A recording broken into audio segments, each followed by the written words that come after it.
Pero bueno, ahí está el debate. Nos concentramos un poquito en lo que pasó ayer en el Consejo de las Américas. Ayer Milei habló 50 minutos en el Consejo de las Américas. Debe haber sido la persona que más habló. Y el Consejo de las Américas es uno de esos foros, lugares de reunión como medio reconocidos como un lugar donde los empresarios más importantes y sobre todo los empresarios vinculados al comercio con Estados Unidos se reúnen con diplomáticos o con ejecutivos de empresas norteamericanas y también con políticos que quieren quedar bien o quieren tener buenas relaciones con todo ese mundo. En ese lugar habló Milei 50, y claro, ¿quién le iba a parar a Milei si Milei es la estrella del momento? Y yo escuché los 50 minutos. Tenemos el audio de la justicia social y me parece que lo más relevante del audio es que él, no sé si ustedes se acuerdan, pero cuando el día que gana las elecciones, Milei hace una referencia muy despectiva a la idea de justicia social, la idea de que en una sociedad, básicamente, ¿qué significa? Que el Estado interviene para que los que están peor estén un poquito mejor, o sea, cobra impuestos a los más ricos para distribuirlos entre los más pobres, establece algunas leyes que protegen a los trabajadores de arbitrariedades por parte de los patrones, etcétera, etcétera, etcétera, que como siempre hay algunas de esas leyes que hacen bien o bien usadas se hace bien, mal usada se hace mal, pero bueno, hay toda una idea, otra vez en el mundo occidental, que fue creciendo desde la Revolución Industrial para acá, de que el Estado tiene que intervenir, por ejemplo, para que no haya trabajo infantil, por ejemplo, para que no haya venta de órganos, por ejemplo, para que no haya venta de niños, por ejemplo, montones de cosas en las que el Estado entra para regular en el sentido de la justicia social. Bueno, ayer en el Consejo de las Américas, Milei desarrolló muy fuerte por qué él cree que eso es una aberración. Escuchen un fragmento. La solución que proponen, digamos, la instrumentación, queda bajo el rótulo de lo que se denomina la justicia social. Un concepto verdaderamente aberrante, salvo que estén a favor del trato desigual frente a la ley y el robo, porque eso es lo que es la justicia social. Es robarle a alguien para dárselo a otro, es decir, un robo y un trato desigual frente a la ley. Algo verdaderamente aberrante, que además tiene consecuencias sobre el deterioro de los valores morales y sobre el comportamiento de los individuos a punto tal que convierte a la sociedad en una sociedad de saqueadores.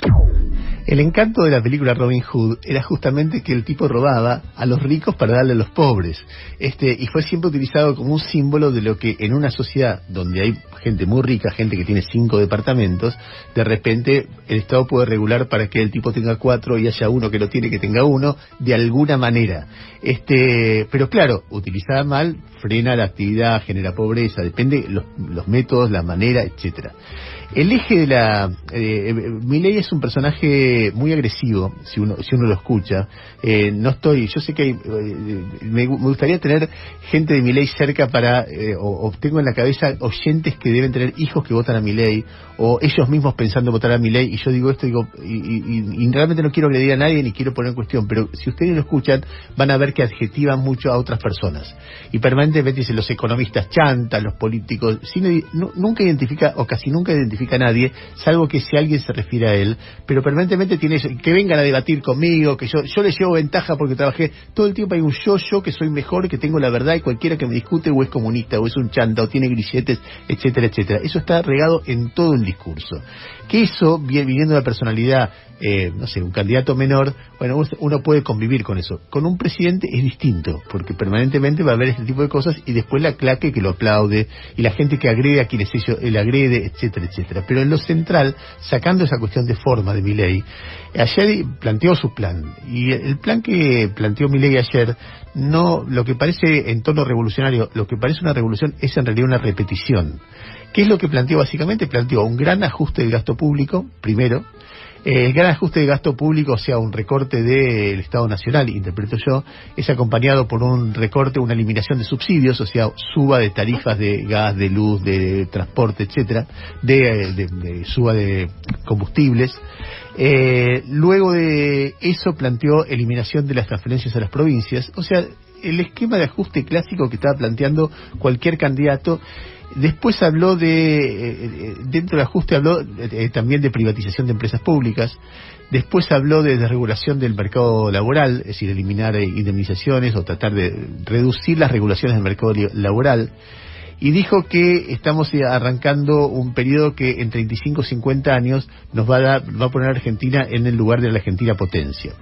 Yo veía ayer justo un video de Cavallo que cuando presentaba la convertibilidad decía, y esto no es para un rato, es para dentro de 35, 50 años. Y si vos mirás, no lo hicimos todavía, pero en algún momento lo vamos a hacer, vas para atrás, vas a escuchar discursos parecidos de Cavallo, de Macri, de Martínez de Oz, de Criado de Bacena, y en la historia argentina mucha gente que llega y dice, ¿sabes qué? Voy a bajar impuestos, voy a desregular todos los mercados, voy a desregular el mercado laboral, voy a bajar el gasto público, voy a eliminar transferencias a las provincias, voy a privatizar empresas públicas. Hay una línea en la historia argentina que en general no funcionó bien. Milei lo plantea de alguna manera, el subtexto de esto es, no funcionó bien porque no estaba yo, porque yo soy el que va a hacer que todo esto funcione bien, porque tengo más decisión que cualquiera. Tal vez no funcionó bien porque estaba equivocada la línea, tal vez no funcionó bien porque es difícil de hacer, pero él lo plantea así, ahora sí, ahora vamos, que es el mismo tono con que lo plantearon Cavallo, Martínez de Oz en otro momento. No hay mucho nuevo. ¿Cuál es la gran novedad? La dolarización. Ayer volvió a insistir, pero insistir contundentemente con que hay muchos motivos para dolarizar. En uno de los contextos dijo, en principio porque nadie quiere el peso y todo el mundo quiere el dólar, y eso es la libertad, elige el dólar, entonces vamos a dolarizar, y le habló al auditorio, es el audio número 17, escúchalo. ¿A alguno de ustedes se les ocurrió imprimir billetes? No se les ocurrió a nadie. ¿Por qué creen que no lo hacen? Porque van a ir presos, porque es una falsificación. Entonces, ¿por qué, digamos, eso es lícito para que lo haga el Estado? ¿Y por qué es ilícito que lo hagamos nosotros? Muchachos, rompan los grilletes, salgan de la esclavitud mental, no se dejen robar por un conjunto de delincuentes llamados políticos. Sean libres, sean libres.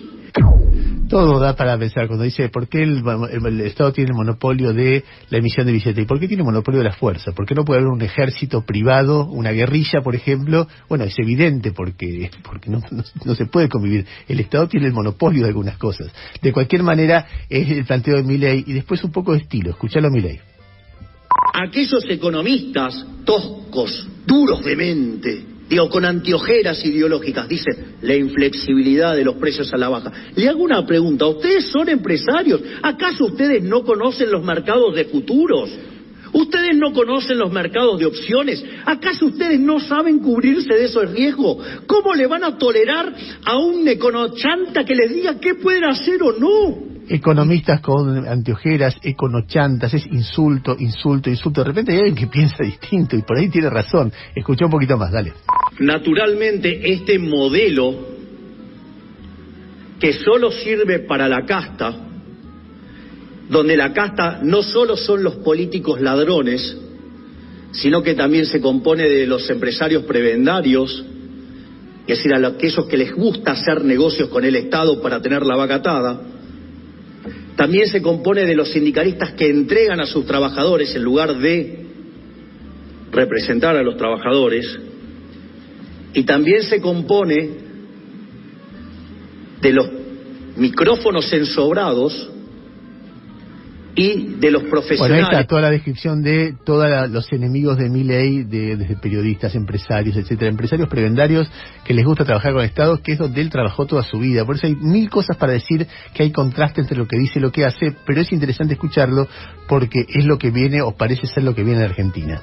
En la línea de insultos hay algo que pasó ayer también que a mí me resulta muy relevante, porque cuando alguien que tiene poder insulta a alguien que opinó distinto, no es lindo, sobre todo además si lo hace sin pruebas, y genera un clima de si me callo la boca estoy aceptando que me insulten, si respondo como corresponde, estoy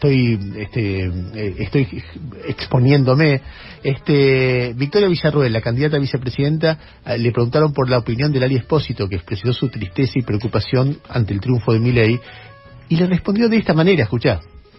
¿La conocés a Lali? Sí, la conozco, pero no la escucho. No me gusta mucho esa música. escucho cosas que nada que ver con eso. Pero... de los dichos que tuvo. Y la verdad que Lali, ¿qué querés que te diga? No es una opinión... No es una opinión desinteresada, porque Lali, vos te llenás la billetera también con el Estado, entonces puedo entender y es respetable tu opinión como ciudadana, pero desde el momento en que vos recibís dinero público por los recitales que das y lógicamente tenés interés en seguir sosteniéndote la billetera. A ver, es una de las artistas más importantes de la Argentina, que además en el mundo es convocada y llena estadios. Es la que cantó al lado de la selección. Es una artista muy importante. Llena estadios acá, es decir, bate récords, llena Vélez, llena el Movistar Arena. De repente dio un recital para el Estado porque le pidieron, y es parte de su trabajo, y es un trabajo totalmente digno, y